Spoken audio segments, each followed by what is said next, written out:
আমি কিছুদিন আগে একটা নিউজ দেখলাম, ওই যে লন্ডনে বসে জনাব তারেক রহমান ওনার দলের অনেক চাঁদাবাজ বিএনপির ভারপ্রাপ্ত চেয়ারম্যান তারেক রহমানের সাক্ষাতের মুহূর্তটিকে ইঙ্গিত করে ফেসবুকে স্ট্যাটাস দিয়েছেন মাওলানা মিজানুর রহমান। আজ তারেক রহমান সাহেব উনি নিজে বলছে এবারের নির্বাচন অন্যান্যবারের নির্বাচনের মতো হবে না। বিএনপি চেয়ারপারসন বেগম খালেদা জিয়া এবং ভারপ্রাপ্ত চেয়ারম্যান তারেক রহমান দেশে ফিরছেন না। আসসালামু আলাইকুম সম্মানিত প্রিয় দর্শক, আজ আরো একটি খুবই গুরুত্বপূর্ণ নিউজ নিয়ে হাজির হয়েছে আপনাদের মাঝে। দর্শক, তারেক রহমানকে নিয়ে এই কেমন কঠিন বার্তা দিলেন ডক্টর মিজানুর রহমান আজহারী। কারণ আজহারীর একটি কথাকে কেন্দ্র করে কিন্তু বিএনপি নেতারা আজহারীর বিরুদ্ধে সমালোচনা শুরু করেন নানা মহলে, যার ফলে কিন্তু আলেম ওলামাদের মধ্যে এবং বিএনপির মধ্যে কিন্তু বেশ একটা তফাৎ সৃষ্টি হয়ে গেছিল গেল কয়েকদিনে, যেটা কিন্তু বিএনপির জন্য মোটেও ভালো কিছু বয়ে আনেনি। তবে এ নিয়ে কিন্তু আমাদের আজকের এই ভিডিওতে কিন্তু খুবই গুরুত্বপূর্ণ তথ্যগুলি কিন্তু আপনাদেরকে দেওয়া হবে, যেটা আশা করি ভিডিওর সামনের অংশ দেখে কিন্তু বুঝতে পেরেছেন আপনারা। তাই দর্শক, আপনাকে অনুরোধ করব ভিডিওটি একটু না টেনে একেবারে সম্পূর্ণ দেখবেন, তবে কিন্তু আপনি ভিডিওর বিস্তারিত একেবারে ভালো করে জানতে পারবেন।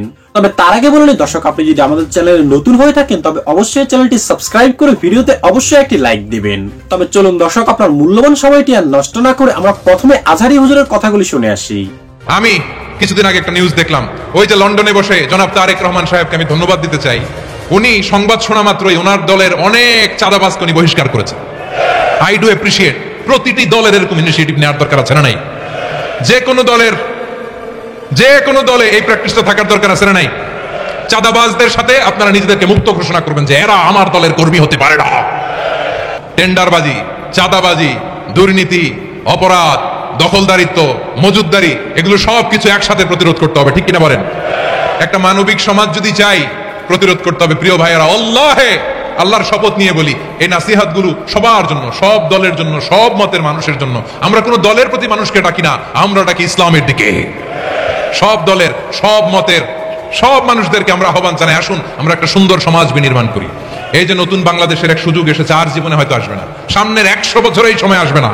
আসুন দেশটাকে আমরা সাজাই, আসুন আমরা দুর্নীতি বন্ধ করি, আসুন আমরা চাঁদাবাজি বন্ধ করি, আসুন আমরা দখলদারিত্ব বন্ধ করি, আসুন আমরা এক দল আরেক দলকে নিশ্চিহ্ন করার যে রাজনীতি, এটা বন্ধ করি। সব দলের প্রতি আমার আহ্বান, আমরা চাঁদাবাজ মুক্ত বাংলাদেশ চাই, জুলুম মুক্ত বাংলাদেশ চাই, ফ্যাসিজম মুক্ত বাংলাদেশ চাই, গুণ খুন খারাপি মুক্ত বাংলাদেশ চাই। আমরা নতুন ভোরের বাংলাদেশ চাই। ওই বাংলাদেশ পাওয়ার জন্য মুনকার প্রতিরোধে, অন্যায় প্রতিরোধে যদি বাঘের বাচ্চার মতো, আবু সাইদের মতো 2 হাত উঁচু করে বুককে টান টান করে প্রসারিত করে দাঁড়াতে হয়, রাজি আছো মুসলমান? কারা কারা রাজি? আল্লাহকে হাত দেখিয়ে প্রতিজ্ঞা করো। ওরা ওদের যে হাত দিয়ে টেন্ডারবাজি করে, চাঁদাবাজি করে, ইফটিজিং করে, দখলবাজি করে, যে হাত দিয়ে, ওই মুনকার থামায় দেওয়ার জন্য আল্লাহর দিয়ে আমাদেরও 2টি হাত আছে না নাই? আমাদেরও হাত আছে, থামাইতে হবে, থামাইতে হবে, হিম্মত করতে হবে। আমার প্রিয় ভাইরা, না থামালে আমরাই ডুববো শেষমেশ। আমাদের বাঁচার জন্য হলেও থামাইতে হবে। রব্বুল আলামিন বলেন, ওয়াত্তাকু ফিতনাতাল লা তুসিবান্নাল্লাযীনা যালামু মিনকুম খাসসা। ও আমার গোলামেরা, ওই আযাবকে ভয় করো যে আযাব যখন আমি জমিনের বুকে পাঠাই, শুধু জালেমদেরকেই মারি না, আলেমদেরকেও মারি। আযাব যখন আসে তখন শুধু জালিমই মরে না, আলেমও মরে। জানেন, মুসা আলাইহিস সালামের পায়ে একবার একটা লাল পোকা কামড় দিয়েছে, লাল পিঁপড়া। লাল পিঁপড়া কামড় দিলে খুব আরাম লাগে না? কি লাগে? হ্যাঁ, জলে না? লাল একটা পিঁপড়া কামড় দিছে, তো উনি রেগে মেগে পাশি দেখে লাল পিঁপড়ার বাসা, পা দিয়ে ডলে মুছে সবগুলো পিঁপড়া মেরে ফেলছে। তিনি আল্লাহকে জিজ্ঞেস করেছিলেন, আল্লাহ, তুমি যখন কোন জনপদে আযাব পাঠাও, শাস্তি দাও, ওখানকার শুধু জালেমরাই তো মরে না, ভালো মানুষগুলাও মরে, তো আযাব দিবা মুশরিকদের উপর দিবা, অবাধ্যদের উপর দিবা, ভালো মানুষগুলোরে মারো কেন? আল্লাহ বললেন, মুসা, তোমার যে কামড় দিছিল পায়ের মধ্যে পিঁপড়া, কয়টা পিঁপড়া? জোরে বলেন। একটা পিঁপড়া, তো সবগুলারে মারলা কেন? রেগে মেগে পুরো পিঁপড়ার বাসা ভেঙে ম্যাসাকার করলা কেন? এই মুসা, আমি যখন অ্যাকশনে যাই, আমি যখন শাস্তি দেই, তখন এত বাস বিচার করা হয় না, বাস বিচার করা যায় না। যখন অ্যাকশনে যাওয়া হয়, ওইটা ডাইরেক্ট অ্যাকশন হয়ে যায়। চিল্লায় বলো ঠিক কিনা? এজন্য আমাদের বাঁচার জন্য হলেও এই পাপ থামাতে হবে, এই শয়তানের অট্টহাসি থামাতে হবে, অন্যায় অপরাধ সমাজ থেকে আমাদের থামাতে হবে। কারণ আযাব আসলে ওরাও মরবে, আমরাও মরবো। এজন্য আল্লাহ বললেন, মুনকার প্রতিরোধের দায়িত্ব সমাজের টপ টু বটম সবার। পুরো আম্মার দায়িত্ব, সরকার প্রধানের দায়িত্ব, প্রতিটি ফ্যামিলির প্রধান বাবার দায়িত্ব, বিশ্বনবী বললেন প্রতিটি সচেতন মুসলিমের দায়িত্ব। এজন্য মুনকার প্রতিরোধ করার দরকার আছে না নাই? সমাজে এই যে ইফটিজিং হয়, আপনার বোনের বয়সী একটা মেয়েকে কিছু বকাটে টিটকারি করে, এই বলে সেই বলে, নোংরা কথা বলে, রাস্তায় দেখেও আপনি পাশ দিয়ে না দেখার মতো চলে যান কেন? আপনি দাঁড়ান না কেন? আপনি দাঁড়ালেই তো থেমে যাবে, কারণ সত্যের যে শক্তি তার সামনে মিথ্যা মুখ থুবড়ে পড়ে। আপনার সামনে ও কিছুই না, নাথিং।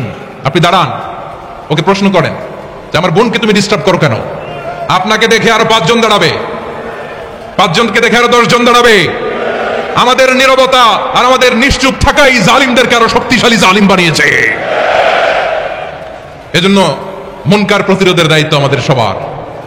রাব্বুল আলামিন বলেন ওয়ায়ানহা আনিল ফাহশাই ওয়াল মুনকারি ওয়াল বাগি ইয়াইদুকুম লাআল্লাকুম তাযাক্কারুন। বসুন।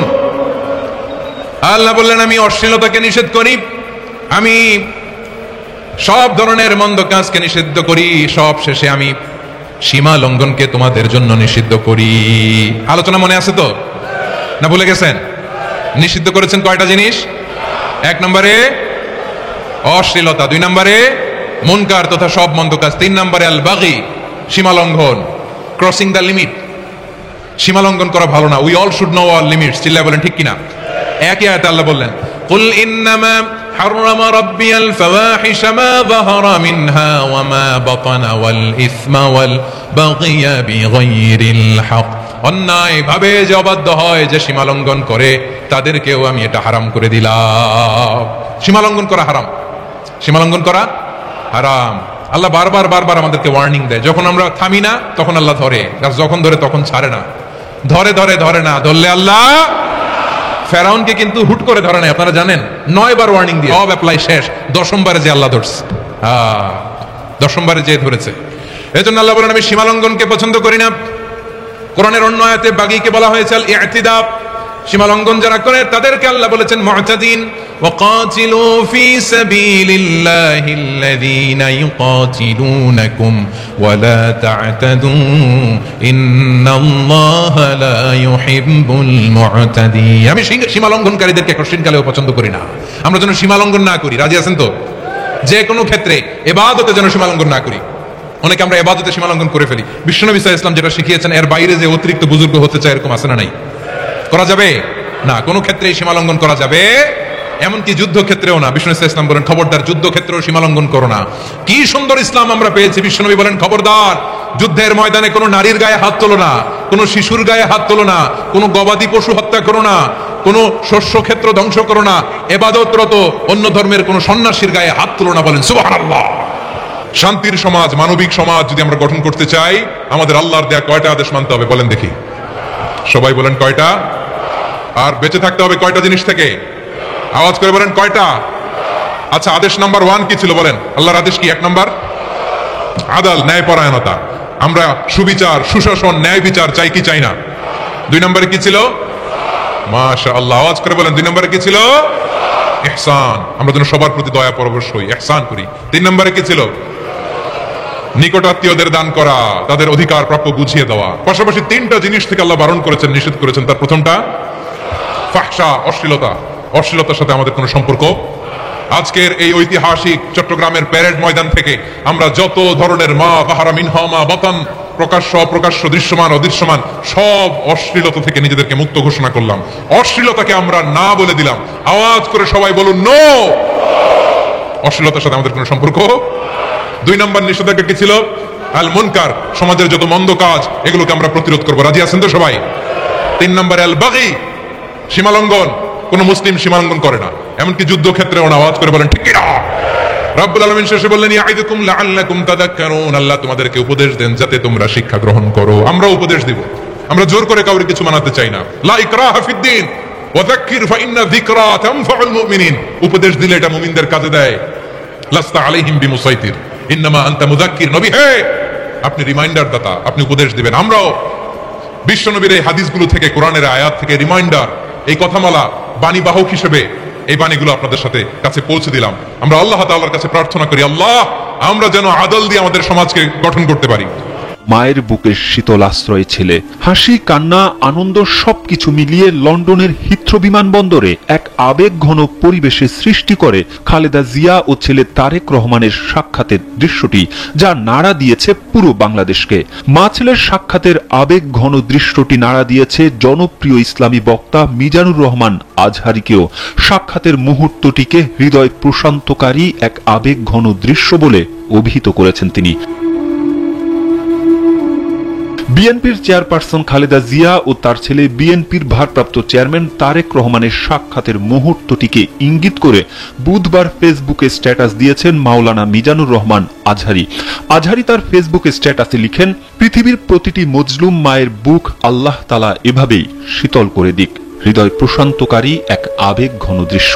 আজহারীর স্ট্যাটাসের কমেন্টে সাধুবাদ জানিয়েছেন অনেকেই। মা ছেলের এই মধুর মিলনে বাধা হয়েছিল শেখ হাসিনার নেতৃত্বাধীন আওয়ামী লীগ সরকার। অসুস্থ খালেদা জিয়াকে উন্নত চিকিৎসার জন্য বিদেশে নিতে বারবার আবেদন করা হলেও যেতে দেয়নি তারা। কিন্তু 5 আগস্টের রাজনৈতিক পট পরিবর্তনের পর খালেদা জিয়ার বিদেশে যাওয়া নিয়ে শুরু হয় তোড়জোড়। অবশেষে কাতারের আমিরের পাঠানো এয়ার অ্যাম্বুলেন্সে করে মঙ্গলবার ঢাকা থেকে দোহা হয়ে বুধবার লন্ডনে পৌঁছান খালেদা জিয়া। সম্মানিত দর্শক শ্রোতা, আজারী হুজুরের কথাগুলি শুনে আপনার কাছে কি মনে হয়েছে? তিনি কি কোনো রাজনৈতিক দলকে সাপোর্ট করছেন নাকি তিনি নিরপেক্ষ? দর্শক কমেন্ট করে জানিয়ে দিন আপনার মূল্যবান মতামতটুকু। এবং আজারী হুজুরকে পছন্দ করে থাকলে অবশ্যই ভিডিওতে লাইক দিয়ে যাবেন।